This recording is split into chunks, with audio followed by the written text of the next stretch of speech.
see that's from the good, the bad and the ugly. You can make up your mind which one Harry was. It has been said, time heals all wounds, but I don't agree. The wounds remain, and in the mind, protecting its sanity. It covers them with scar tissue and the pain lessens, but it is never gone. Good afternoon, my name is Kathy, and I'm your celebrant today for the farewell and the life celebration of Harry. Tristesse showed me that reading that I just did and the opening words when I met with her last week, and we just felt that those words are so true. Harry was much-loved husband of Tristesse for 46 years and 2 weeks, celebrating their wedding anniversary on Tristesse's birthday. We won't say her age. He was a loving father of Lara, Alina, Rani, an admired father-in-law of Gibbo, Jace and Chris, and an adored grandpa of Bryson, Merrin, Connor, Jade, Abby, Evren, Balin and Lawson. He was a brother of Marion and John and Ingrid, an uncle, a relative and a friend to many. On behalf of myself, the staff of Stephen Bags and the De Visser family, I'd like to thank you for coming today to say your farewells and for showing support and your love for the family and for each other. I'd like to thank everyone that has travelled to be here today and those that are joining us via the live stream and no doubt sending your love today. Harry was 70 years young when he died peacefully after a long battle with illness on the 18th of October with his family by his side. The last 7 years have been extremely hard after Harry suffered a stroke in 2015. That was the first time I met Harry.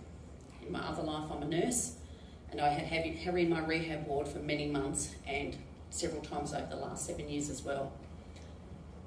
Harry is very stubborn. He called a spade, and if he didn't want to do anything, we had to bully him into it. But we got him there with Tristesse's help and all the family as well. And you could just see how loving the whole family was whenever they came up and rallied around him. And the partnership that Harry had with Tristesse was very obvious.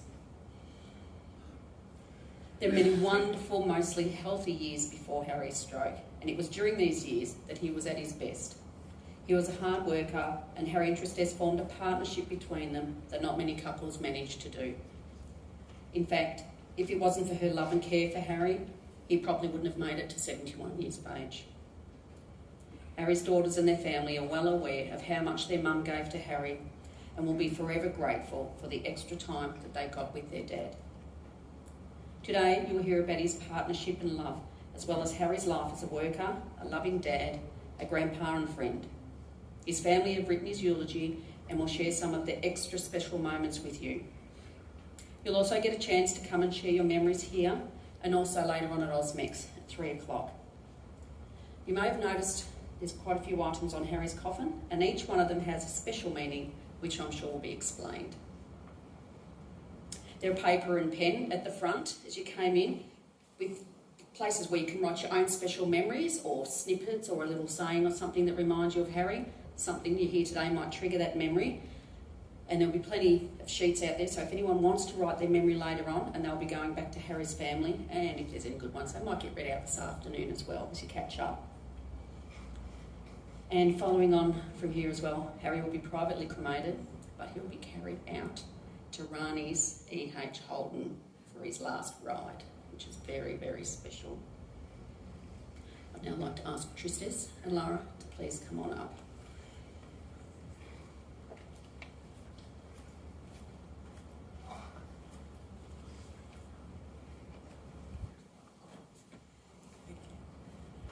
Thanks for coming.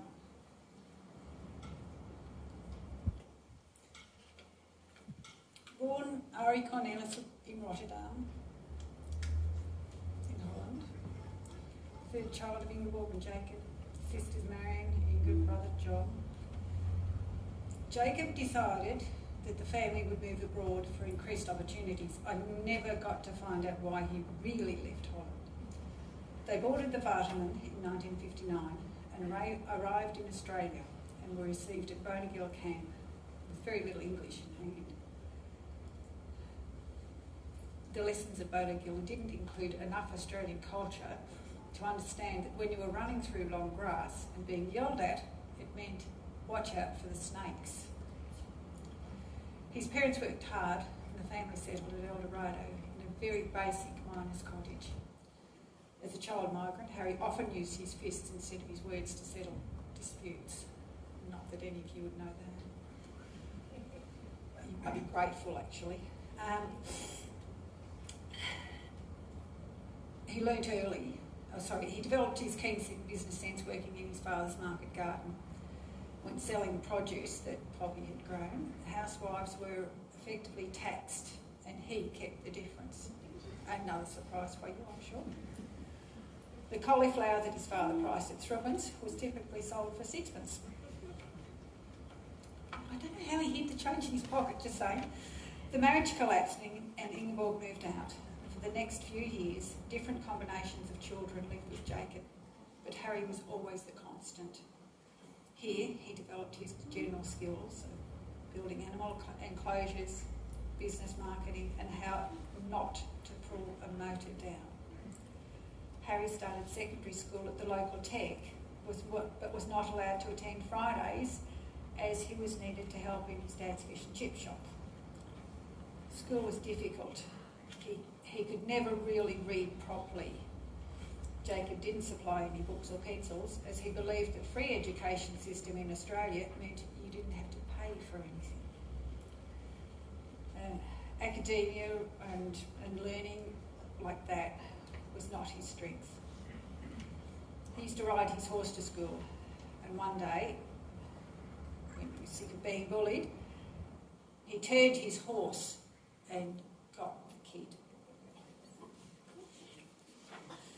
When he left school, he worked for a range of employers, developing skills in concreting, tobacco picking, learned how to protect himself from knife-wielding migrants and drunk neighbours. As soon as he had enough money, he bought some land. That began his love of cattle. His measurement of success was having a cow that topped the market, so his name appeared in the paper. He loved his bovines. Perhaps that was his downtime, heading out, just talking to the cows. Obviously, it was no one else's. When it came to rounding them up, the usual yelling from the bike, "Push him up! No! No! You're too close! Let him go through the gate! Get him! Back off!" You've probably heard it. Just a few phrases that the district would hear. In the end, they wouldn't turn up with notice so that he couldn't, just a minute, got a minute, to relocate the cows. I helped, always helped. I was always there with the bloody cows, crook cows, stuck calf. Anyway, moving to Melbourne as a young bloke, he drove trucks. Here he met a man who would be given the honorary title of uncle to his children. The same as Ray had done with his children. The title's still being used, and the two of them were still chewing the fat, with perhaps a little less bullshit involved, but I'm not sure on that either. At the same time, his brother was a baker and pastry cook in Balaclava. John discovered a closed bakery in Clarendon Street, South Melbourne. He reopened it.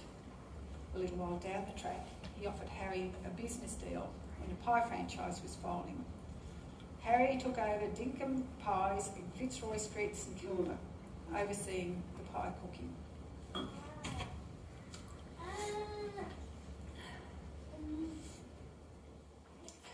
When his cook left, Harry jumped in and became the pie cook himself. And the kids heard, we made the best hot cross buns in town, you know. They'd be lined up down the street for my hot cross buns.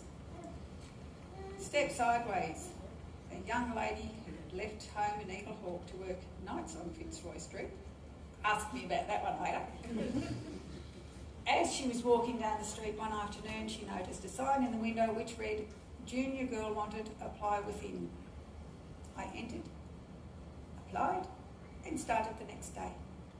That was the beginning of an almost 50-year partnership in business and life. The first date was at Council Club Hotel in Preston, where the little river band was playing. And Harry proved he was a better pie cook than dancer. The date finished with a kiss at the door. I had moles. Tristesse would often fend off advances from the butcher up the road while collecting meat for the shop. One day, the butcher twigged and told a confused me, as I was leaving, that he'd finally worked out why I wouldn't go out with him. I got back to the shop and relayed that to Harry and said, I don't know what he's on about. He said, turn around so I can see things from the butcher's perspective. And Nan said, you reckon those flowery handprints on your bum might have something to do with it? Down on bended knee, he proposed, and we married in October 76. This event required closing the shop for a day and only a day. The best day for that was Monday. Harry worked with John that morning, and we self-catered the event. 30 of our closest friends and family attended. We found a beautiful Federation-style house in Caulfield that we wanted to buy and renovate. Harry went to the auction, I stayed and worked at the shop. Some hours later, when he returned, he'd been successful at the auction with the contract for 151 Kerford Road, Albert Park. Right next to his brother. The Caulfield house went above budget, so he went to the other auction just to have a look. Well, a bargain's a bargain. That's how home became a double-storey terrace, which was also in need of renovating. It had an outdoor toilet, concrete yards front and back. It also came with ferret boxes in the backyard and a very strong garlic odour. There was plenty to be done. Removing the garlic smell required ripping out all the floor coverings. During the bathroom renos, Harry and John removed the cast iron bath, navigated down the stairs, 3 steps landing, 18 steps. You didn't know that, did you? I remember that. They brought the new fiberglass one up, had it in. The dog wouldn't open properly. So, back downstairs with it. The cast iron bath was taken and to be resurfaced and came back upstairs. Now, he'd always said, measure twice, cut once. Maybe that day he only measured it once because he didn't have to cut it. Deducted heating was being installed when I was pregnant. And after fell into a vent that had been cut too large, the installer was told rather assertively not to come back, and we finished the job ourselves. So this is the first building job we take on together. Harry had no time for lies or deceit. He and John knew someone was stealing from them. They had planned a stakeout. I think I missed something here. Never mind. I wasn't there. That's true. They planned a stakeout, camped in the garage out the back, and a couple of nights later they heard someone creep past. Giving the intruder a few minutes, they entered the shop to find one of the girls there with money in her hand. They had a little chat. John stayed with her while Harry went and looked for the accomplice. He found her boyfriend, who demanded to know what had happened to his girlfriend. Harry said, "We cook pies and we have a mincer." Boyfriend departed soon after and came back with his mates, hoping to retrieve the girlfriend before it was too late. Harry warned him that he had a shotgun, and if they took another step, he would fire it. One step, bang! 12 gauge sent echoes around the back streets. Boyfriend and his mates scampered. Half went left, half went right. Divvy van. Never got into trouble for that one. So, a promise is a promise. He promised the boy, he warned him. One Sunday morning in February, busiest day of the week in a hot bread shop, I went into labour. Called in at the shop, tell Harry he's got to go. John said,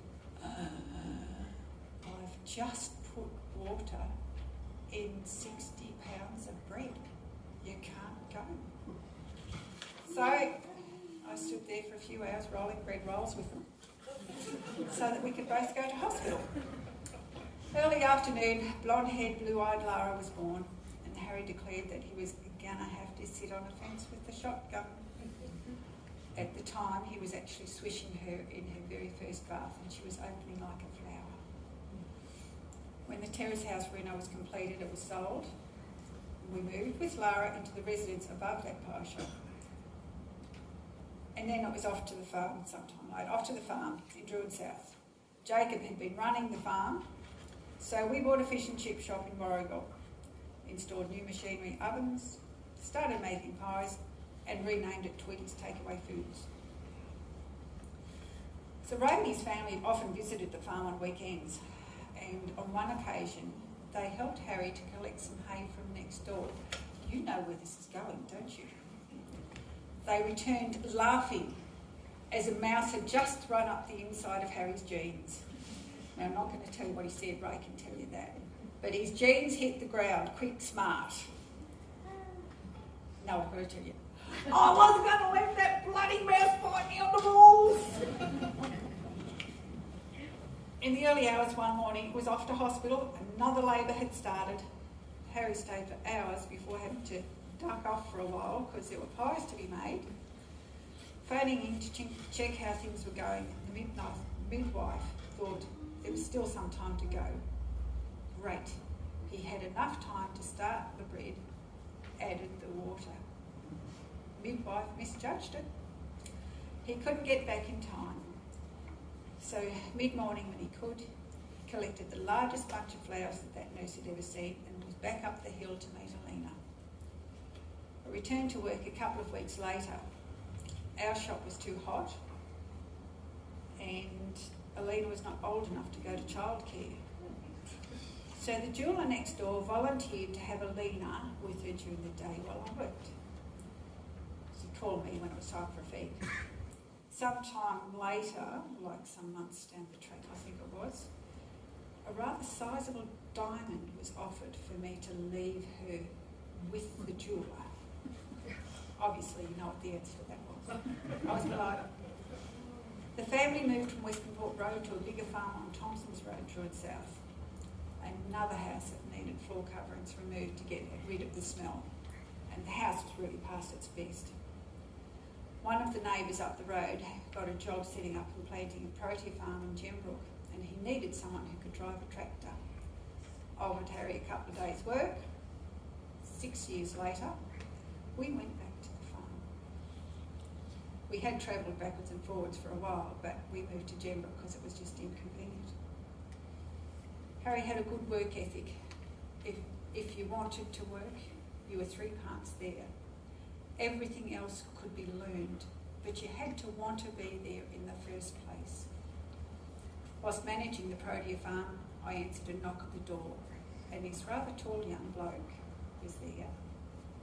He and his girlfriend had been working their way around Australia with another couple, and the employment agency had sent him there for a job. I was a little apprehensive as this lad on his motorbike.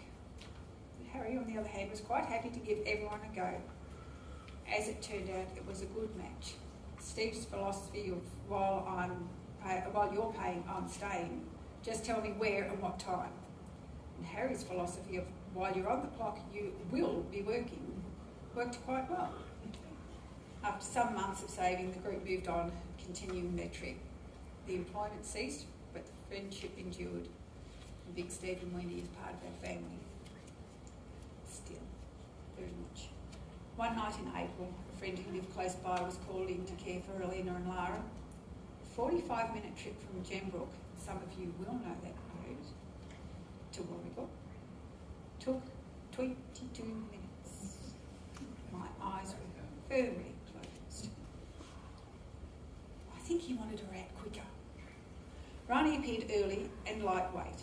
She stayed there for 2 weeks before being cleared to go home, and our family was complete. Farm life with 3 girls was busy. Harry regularly grabbed the girls, nappy bag, headed out. They started as observers, and as they grew bigger, his helpers. Travelled in the truck, on the tractor, on the motorbike, and got dirty along the way. In 1983, Harry came down with glandular fever. It slowed him down for a while, but did not defeat him. After completing a Melbourne delivery, Dave came in and told him there was a fire at Listerfield. I'd only been there 20 minutes previously and had to look out the window to confirm this news. The smoke column we could see was estimated to be 5,000 feet high. She was desperate to reach the girls and had a sleep. Harry had a sleep actually. News came that Gembrook was likely to be impacted. Being dedicated to his family and friends, Harry arranged for the girls and I to be evacuated. With all the roads now cut, we had to stay.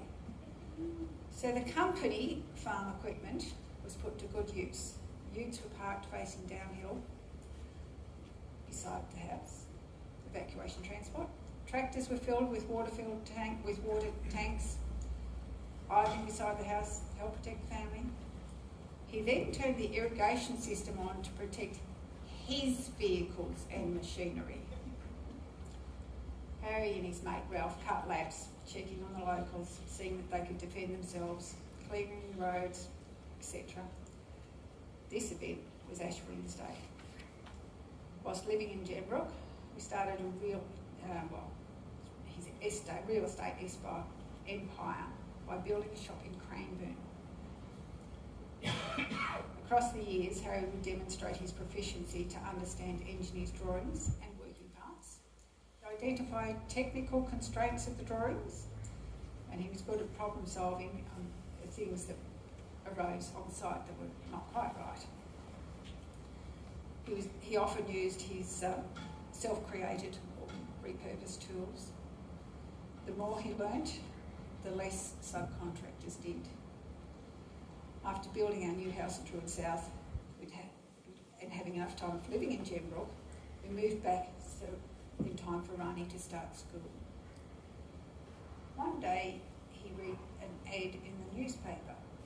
It said, 1,000 teaspoons for sale. Curious, he went to the auction and Dinkum Discounts was born. Myra was about 9 and Harry started taking her to the shop on Saturday mornings. After a couple of weeks, he thought she was quite capable of running things while he went and did the messages. West Gippsland's cold and wet winter drove the next move. We sold the business and came here to Bairnsdale. The climate was milder and I didn't get chilblains in my fingers anymore. A vacant shop on Main Street was purchased and renovated to house the second Dinkum Discounts. There, subject to change and mentoring continued. Working with others to create a buying group and growth continued.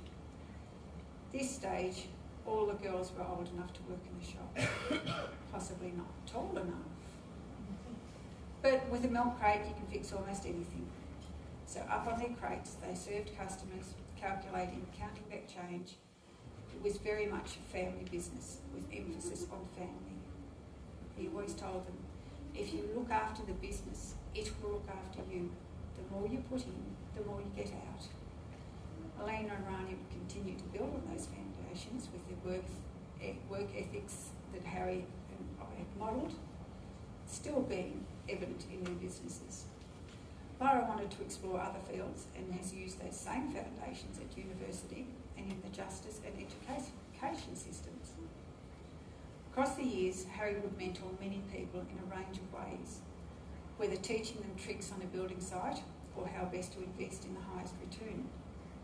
You can't grow without borrowing. And this one's for you. You borrow $1 million and you won't sleep at night. You borrow $3 million and the bank won't sleep. Everything was a lesson, whether you realised it or not. It always starts with the foundations. Start at the bottom. The bottom has to be right. If you haven't got a good base, there's no point wasting your time on the rest. He had an affinity with making $1 for building wealth, but not so much to spend it. He couldn't spend it. He never knew where his wallet was. It was all about the thrill of the chase. For him, the challenge was to source something a little less desirable and transform it with minimal expenditure into something that was very desirable and a decent return.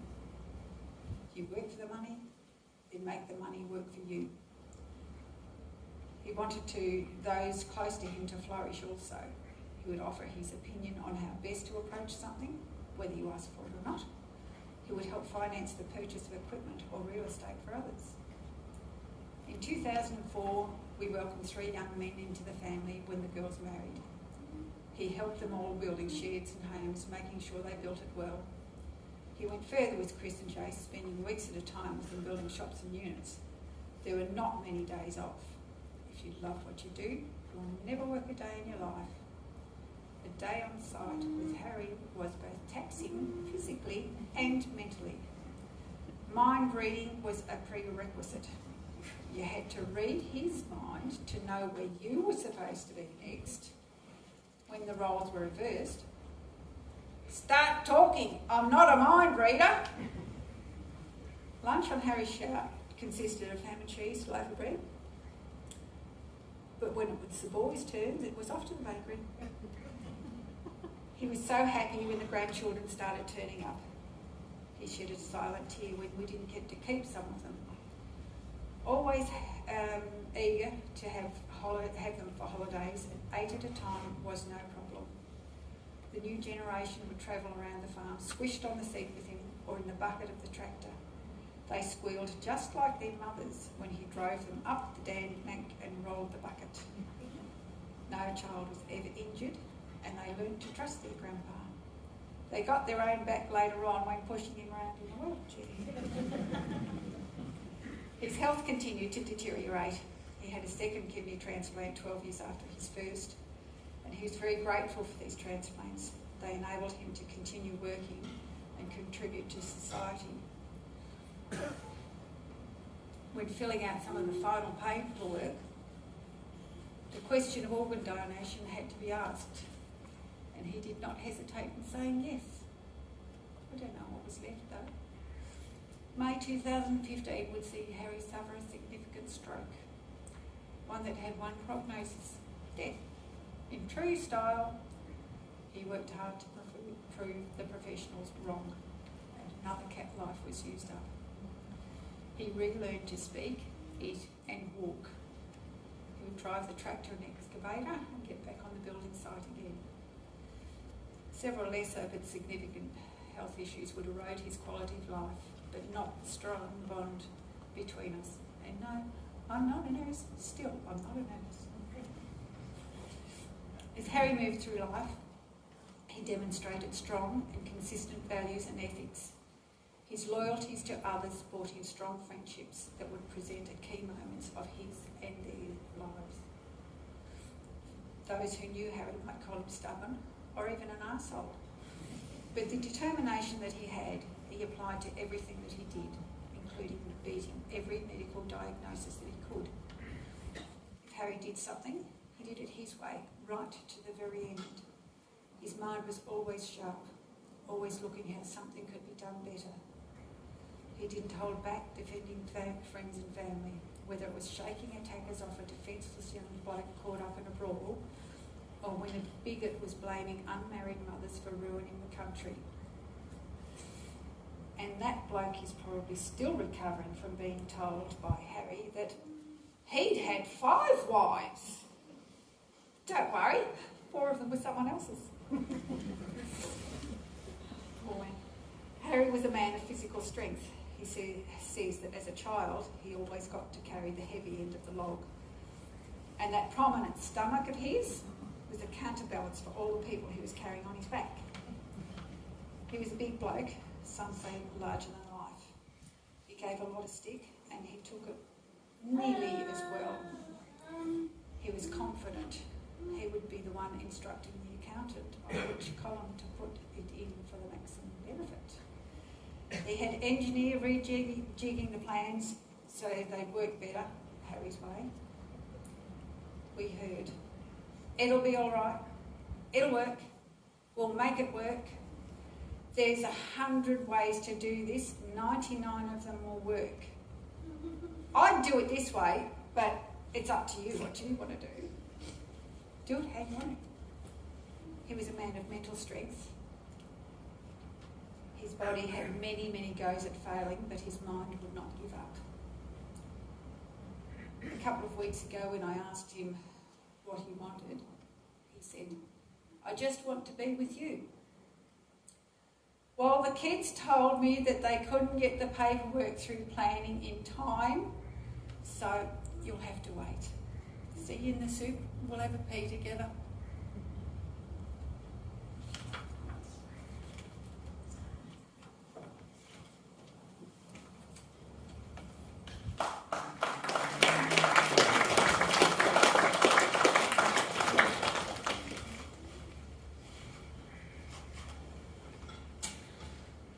So now we're going to have a visual presentation. I've got the order right, haven't I, Tristez? Yes. So when I was at their home last week, the De Visser home last week, there were lots of family photos on the walls. Photos are the best way of saving a memory and a special moment in life. They can be reminders of times from years ago as well as recent times. They can be shared with others so that they too can have the memories.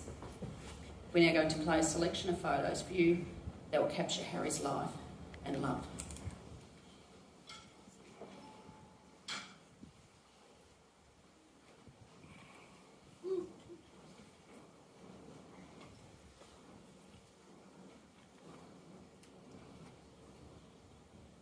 Early morning, there's a message on my phone. It's my mother saying, darling, please come home. I fear the worst. How could you leave us all behind? There's so much to say, but there's so little time. So how do I say goodbye to someone who's been with me for my whole damn life? You gave me my name and the color of your eyes. See your face when I look at mine.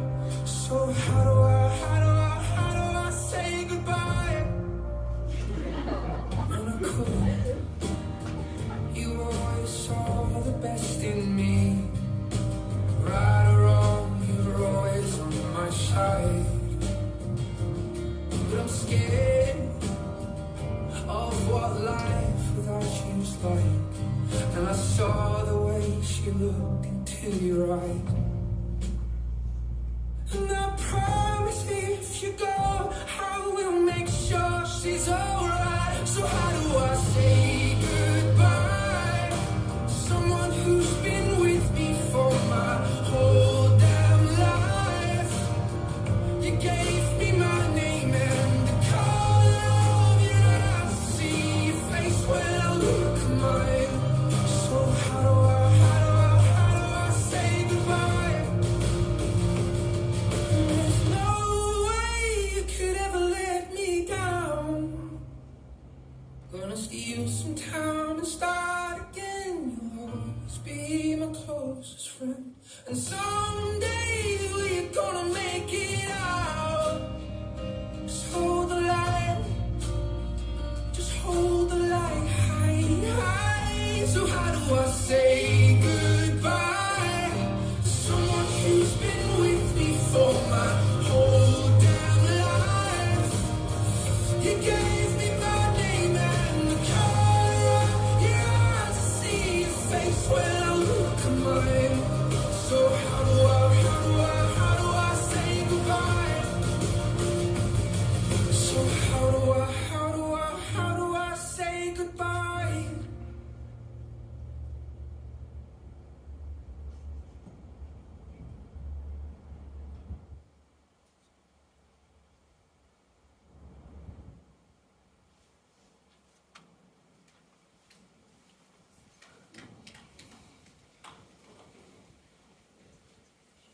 Lots of beautiful family photos there. So now we're going to have some tributes. I would like to ask first off, there's the Townsend family, then the Mattisons and the Gibbons family. So if you'd just like to make your way up as you like and pay your tributes.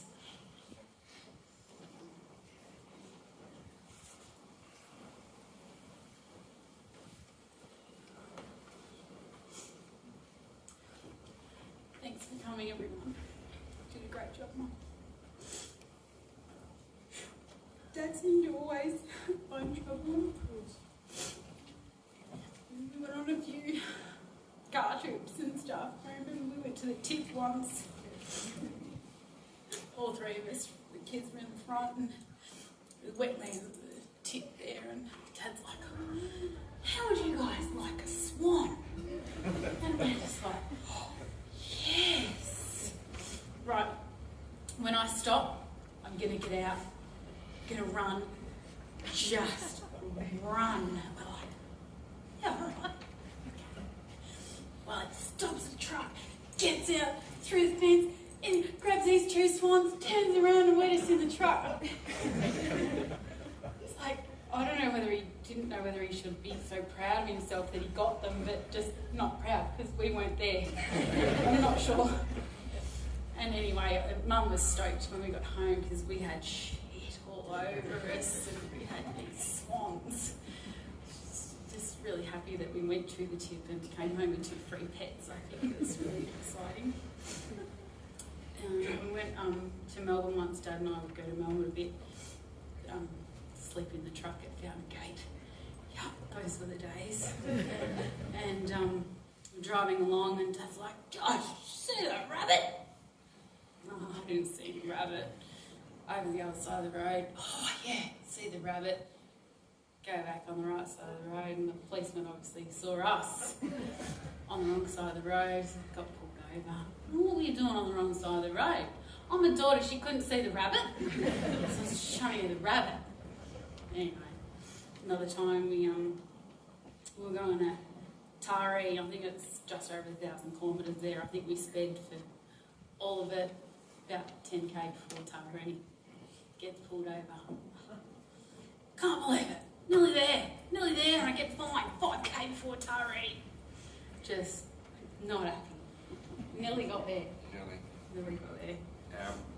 I'd just like to thank everyone for coming. I'm Chris, Brandon's husband, obviously. But I've got a story I'd like to tell you about the time we had to share a pie for lunch, me and Harry. Oh, no? Later.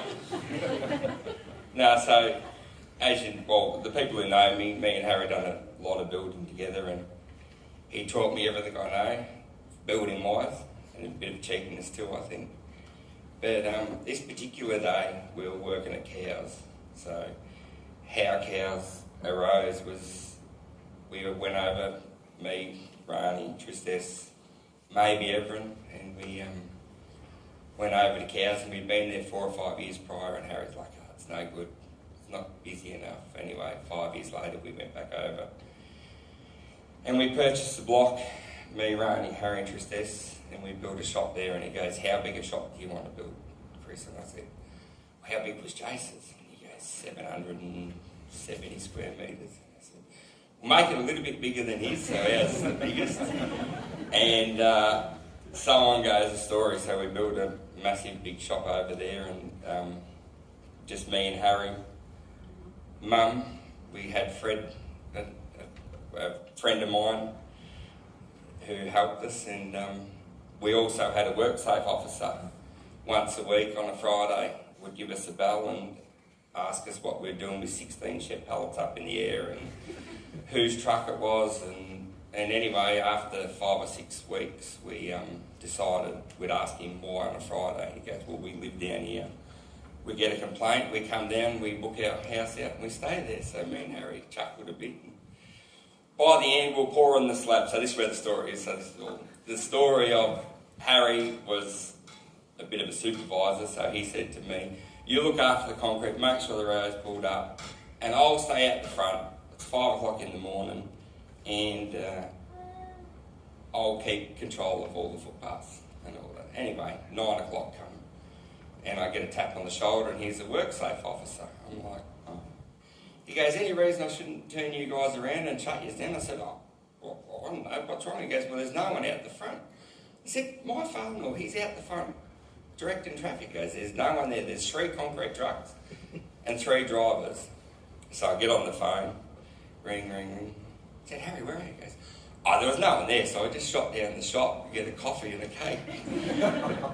So I nearly got shut down, but wasn't many. Yeah. Anyway, that's it.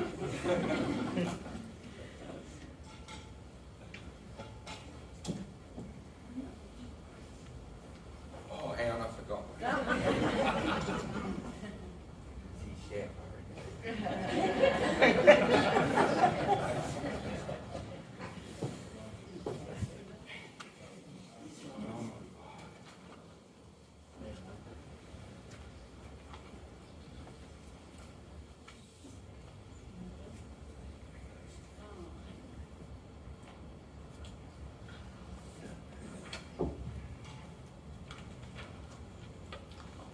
I'd just like to say I'm the favourite grandchild.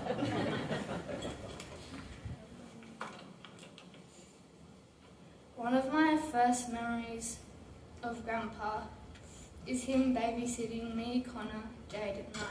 Oh, me, Connor and Jade. Dad had a rule that there was no food or drink in the lounge room. I was thirsty, so I prepared a glass of red cordial. I took it into the lounge room and sat it on the nice cream-coloured carpet right in the middle of the room. I think we all know what happened next. When Mum and Dad came home, Grandpa gave a casual shrug. I don't know, Jace, I don't know. The stain still remains. Ever since I was born, Grandpa has had health issues. We all knew Grandpa was near the end, but we were never ready to lose him.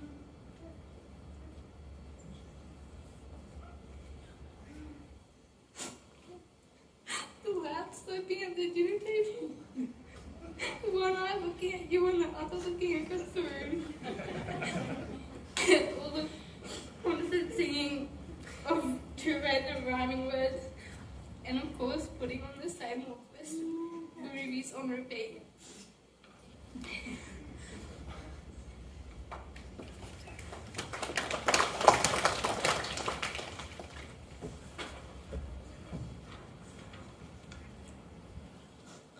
For those who don't know me, I'm Connor, Grandpa's oldest and favourite grandson. Many memories I have made food related with Grandpa. Grandpa loved his licorice. Every visit we were expected to bring a big bag with the "where's my licorice" when we meet him. A meal wouldn't be complete without finishing with dessert. If we were close to the shops, a box of ice creams it was. When we were staying at Grandma and Grandpa's, it would be porridge for breakfast. He'd be at the head of the table with a big tub of honey alongside. If anyone dared to use the honey before him, he'd smack your hand away with a big spoon. Come dinner time, he'd be whipping up a batch of pancakes.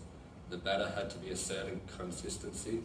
Apparently, the best way to check this is to dip your finger in and watch how it drips back off. That's fine, but one dip was never enough. The process would have to be repeated, but not before licking it clean, of course. The double dipping would soon be forgotten as the end result was so good. When you were with Grandpa, you could always hear him before you saw him.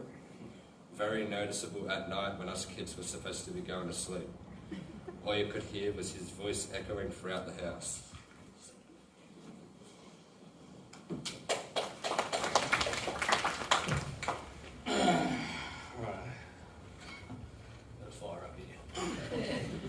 I'm Jason. I married Harry's and Teresa's daughter, Lana. There's too many stories for me to say, but in just a few minutes. But here's a few that mean something to me. It might be a bit of swearing, so I'm sorry. I'd been courting Alina for a while, and it was time to meet the parents. Back then in 1999, I was chartering a charter of a boat. boat skipper. And Alina had her first discount shop up in Bairnsdale. And Alina had said, she said, Mum and Dad just turned up outside. And I'm pretty nervous, meeting the father for the first time. They had turned up with a trailer full of stock for a shop. And before even coming over and say hello, we had the back door to the trailer open and ready to unload. Mum came over and Alina said, "This is Mum, Tristesse." And then she said, "This is Dad." And without me thinking, I said, "Oh, hello, Dad." And that was a bit of a mistake. And he grabbed my hand and squashed the shit out of it, and then said g'day, and then we started throwing boxes out the trailer. Here, let's go. Started laying. That was very quick meeting him. And it didn't go down too well, I don't think, calling him Dad. I knew then I was in for a ride, and I've never called him Dad since. He was a big bastard, and I quickly found out he was very protective. It wasn't too long after I had given up the boat skippering, and Harry started teaching me how to work for myself. His first teaching, I'll scratch your back, you scratch mine. And it wasn't too, one of our first jobs together was putting up some stockyards on his new property at Swan Reach. I had to dig 20 or so holes by hand. These holes had to go to good solid ground. Foundations are the most important part of the bill, Jace, I would say. And I'd been digging a hole, the first hole, and I'd almost got to China. When he came over and inspected, he said, and the sweat was pissing out of me, and he said, "That looks deep enough, Jace, now bell it out." And I said, "What?" I hadn't dug many holes out. He goes, "No, bell it out, you know." And then he realised that I wasn't a mind reader. He swore something in Dutch, ripped the crowbar off me, and then went like a cut snake. And then he threw the crowbar back at me and he said, "This is how you bell it out." And I went, "Shit, why couldn't I have got a father-in-law that liked fishing or golf?" It took a week or so to finish off those stockyards and they looked shit hot. And I was pretty stoked that what we had done. I hadn't done much work like that. And I was, it was pretty good. They weren't going anywhere. Harry designed shit to stay there forever. So, and then a few weeks later, he bought 100 acres a bit further up the road and said to me, "We're going to have to move the stockyards up there." I said, "Get fucked. You're on your own." We did a lot of trips to Melbourne and Sydney in the truck, picking up stock for the $2 shops, and he was always teaching me along the line, and he taught me how to drive the truck exactly how he wanted me to drive it. And I learned it pretty quickly, and soon enough he'd be falling asleep in the passenger seat. Filling up one day, I walked around the side and seen him filling it up, and I said, "Truck takes unleaded, does it?" And he looked at me funny, and then looked down and said something, swore something in Dutch, I swear, and he goes, "Oh, she'll be right, that'll be good for it," and grabbing the diesel can. He mixed the rest of the fuel tank with that. He was never wrong. But that was me, I tell you. Would have heard about all the way to Melbourne. He taught me how to load a truck, throw in boxes quicker than I could stack them, and now I think I'm an expert.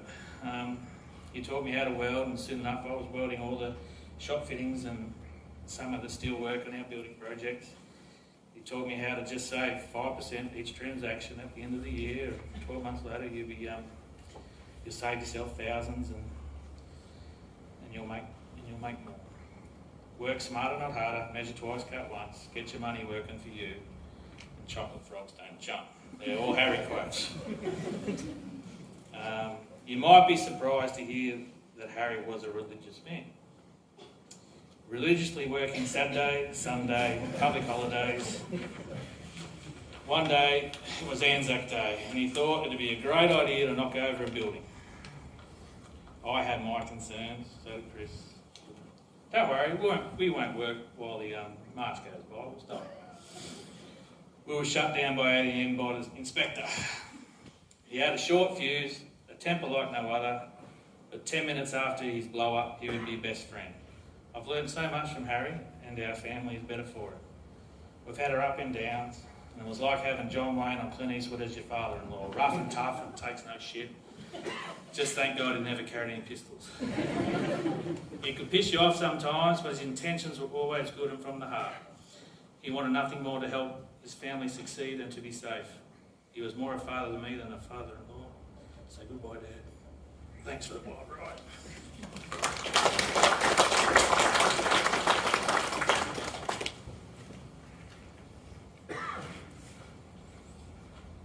So, Dad sort of was quite truthful and always thought we should be. So I'm just going to say he was a pain in the arse. I'm sure, but he was ours. He was our pain in the arse. One was pretty young, teenage. I don't know, he would have been the crux of it. He would have been involved. I got the shits. And I moved out. I packed a bag. He offered to help. Want me to give you a lift? No. So I walked the long driveway, Stevenson's Road. It was long enough. I got to the end and started thinking, pondering what might have been had they taken the big diamond.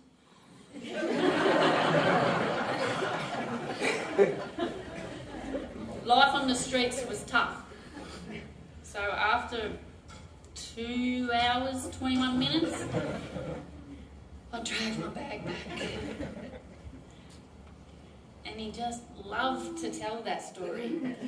He reminded me often, you didn't go long, you come back. He loved to take the piss. Rocked up, I must have been passing through one night when they were building out at Swan Reach. And stayed the night. He goes, oh, this is what he did. We didn't tell him we were coming in the end because he'd just playing a job, you know. So anyway, I rocked up. You got 5 minutes in the morning? Quick job. Yeah, righto. Yeah, Stewie's coming. I think it was the veranda we've got to put the roof on, finish the roof. Sure. Stewie didn't realise I was there. Stewie was on the roof. He'd situated the stack of pallets, the stack of ships around the side, so Stewie couldn't see. I have a feeling I had to cut the corner. I don't know why I was doing that, but anyway, then I had to bend up the top of each sheet, obviously, so the water doesn't. But anyway, Stewie's on the roof.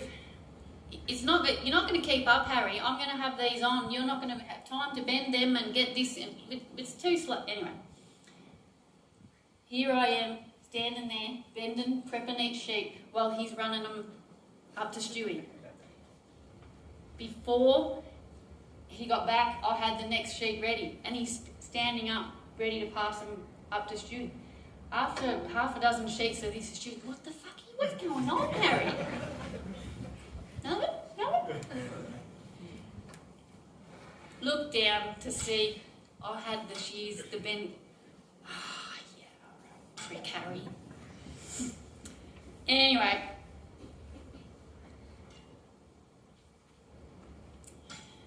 I'd hate to waste this moment with so many hands in the room. Mum's house is finished. If we can all duck out, we all grab one piece of furniture, we'll have her moved in 5 minutes.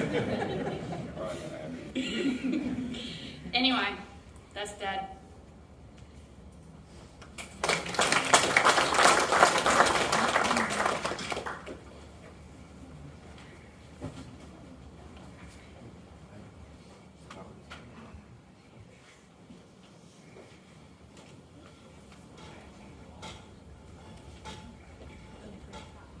Some would say they left the best to last.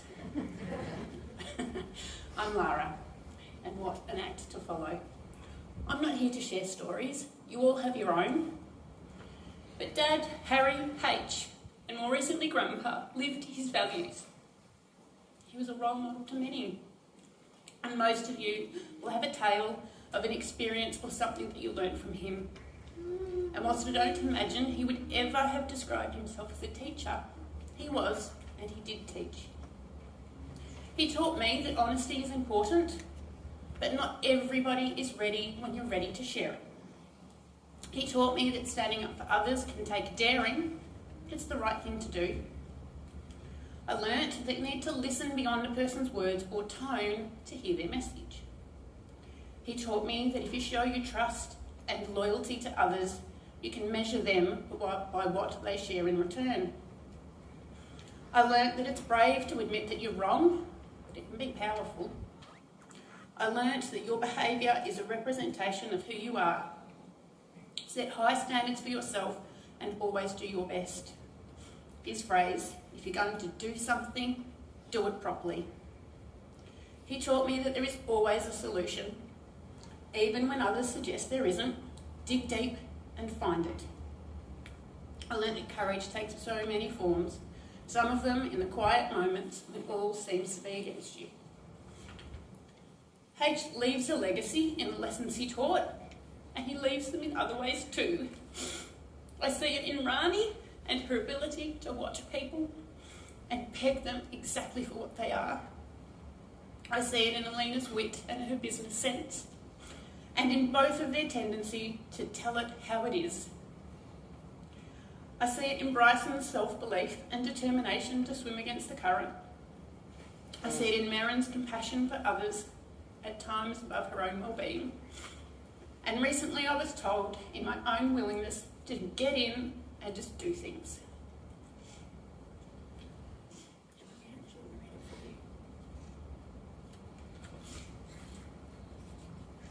Marin shows this piece. The first one. Oh,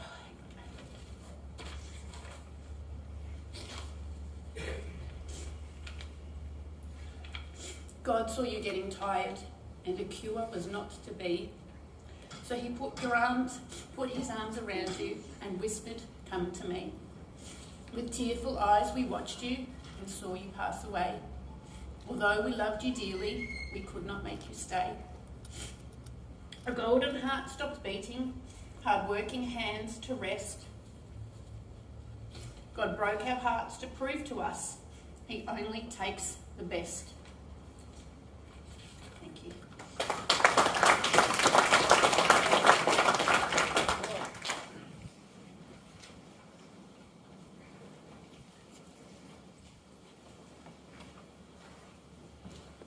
I'm going to play another visual tribute, but is there anyone else who'd like to come up and share some memories before we do?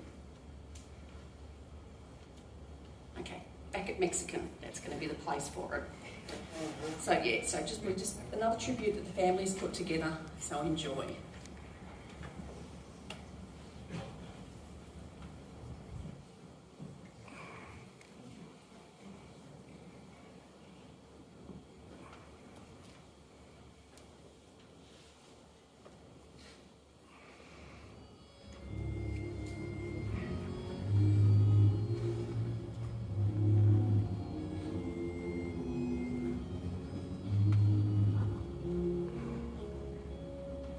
The sun is sinking in the west. The cattle go down to the stream. The redwing settles in the nest. It's time for a cowboy to dream.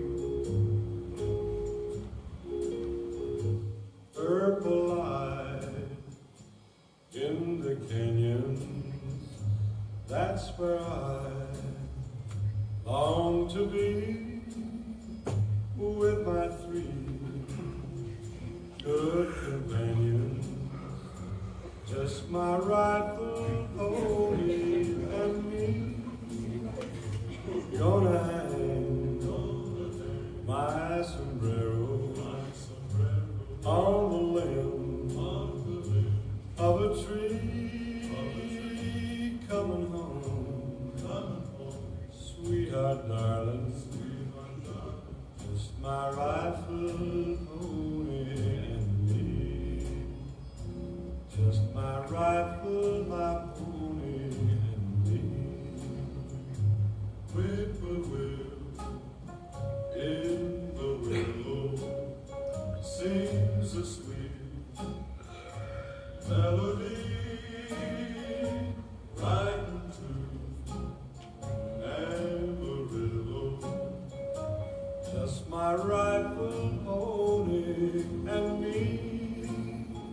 No more cow to be roping, no more stray. Will I see round the bend? She'll be waiting. For my rifle, pony, and me. For my rifle.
Family put them all together and they did a great job.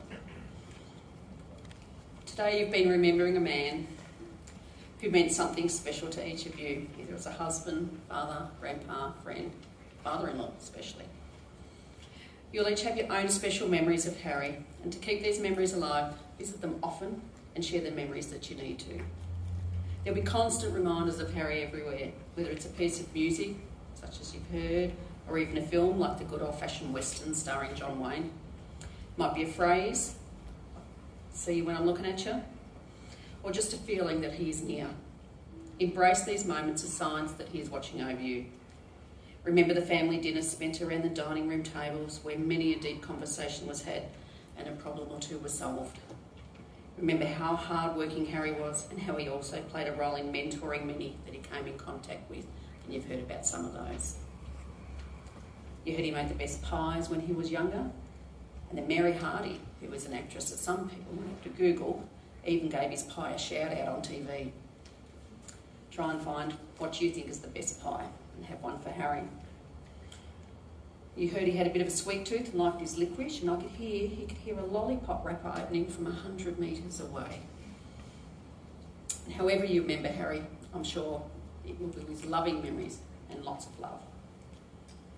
I'm going to close with a poem that I think resonates with Harry.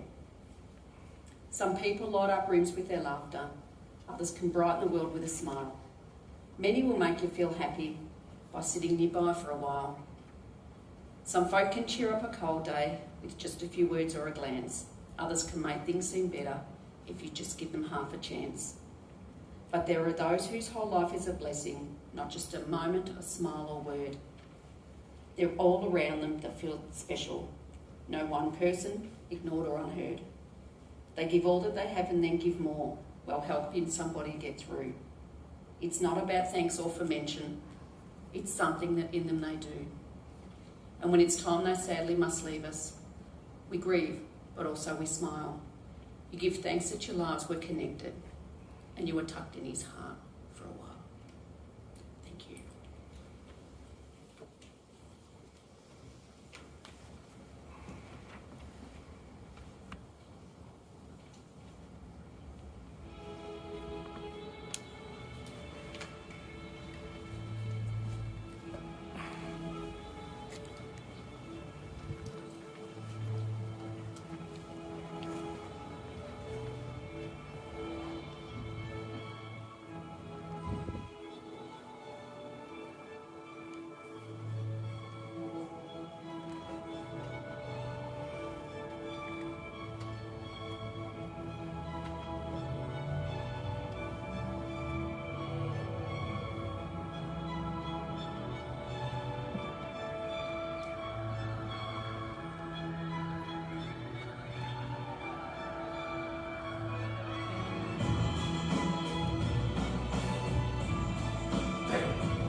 Mum, did you measure twice?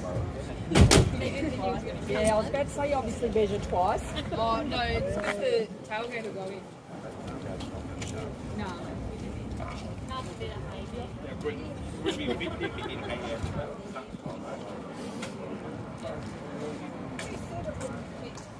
Yeah, the tailgate's still going to go in.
I think that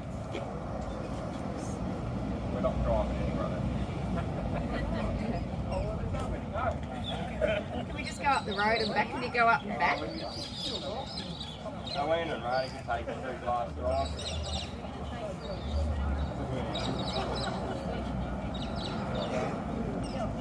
You take it for a quick drive. I don't think the tailgate will fit.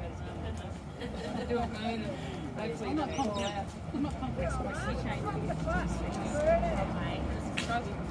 So if anyone's got a text group, Didn't measure that real well. well, we couldn't do anything different. That's twice he's been wrong, Jane. We can't do any damage, can we? You can go for a drive. Do you want to take it for a drive, Osbeck?